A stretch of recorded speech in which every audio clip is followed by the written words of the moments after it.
मौनी अमावस्या पर अमृत स्नान महाकुंभ का सबसे महत्वपूर्ण अनुष्ठान माना जाता है।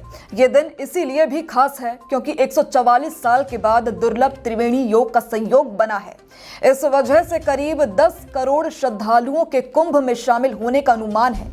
भक्ति के रस में डूबे श्रद्धालु देश दुनिया से प्रयागराज में अमृत स्नान के लिए पहुंच रहे हैं। सुरक्षा के पुख्ता इंतजाम किए गए हैं, लेकिन देर रात महाकुंभ में अचानक से भगदड़ मच गई। कई श्रद्धालु भगदड़ में घायल हो गए। 20 की मौत की आशंका जताई गई है। श्रद्धालुओं ने भगदड़ की आंखों देखी बताई है। जब भगदड़ मची तो हर ओर चीख पुकार मच गई।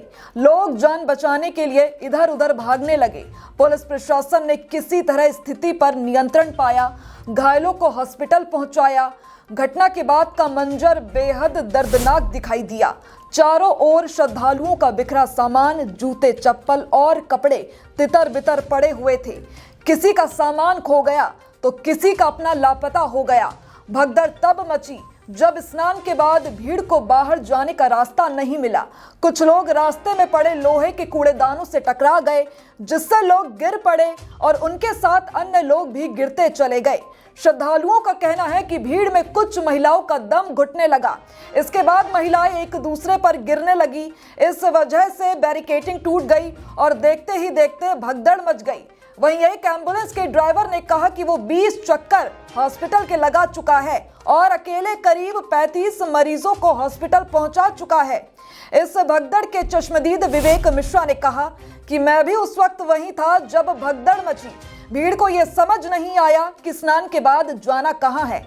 जगह जगह रखे लोहे के कूड़ेदान भी श्रद्धालुओं को दिखाई नहीं दिए, जिससे कई लोग गिर गए और उनके बैग और अन्य सामान बिखर गए। भीड़ में कुछ युवक घबराने लगे और एक दूसरे को धक्का देने लगे, जिससे भगदड़ मच गई। रात करीब 2 बजे के आसपास भगदड़ मची। लोग उस वक्त सो रहे थे तो वहीं दूसरी ओर से भीड़ आई और भगदड़ मच गई। बैरिकेडिंग पर पुलिस तैनात थी, लेकिन भीड़ को देखकर वो पीछे हट गए। इसके बाद भगदड़ मच गई, चीख पुकार शुरू हो गई।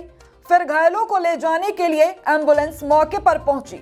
भगदड़ की घटना के बाद यूपी के सीएम योगी आदित्यनाथ ने कहा कि प्रयागराज में हालत वर्तमान में नियंत्रण में है, लेकिन भीड़ का दबाव बहुत बना हुआ है। संतों के साथ मेरी बात हुई है। उन्होंने बड़ी विनम्रता से कहा है कि पहले श्रद्धालु स्नान करके निकल जाएंगे, उसके बाद हम स्नान के लिए संगम की ओर जाएंगे। सभी अखाड़े इसके लिए सहमत है। सीएम योगी ने कहा कि लोगों से अपील की गई है कि अफवाह पर ध्यान ना दे, संयम से काम ले।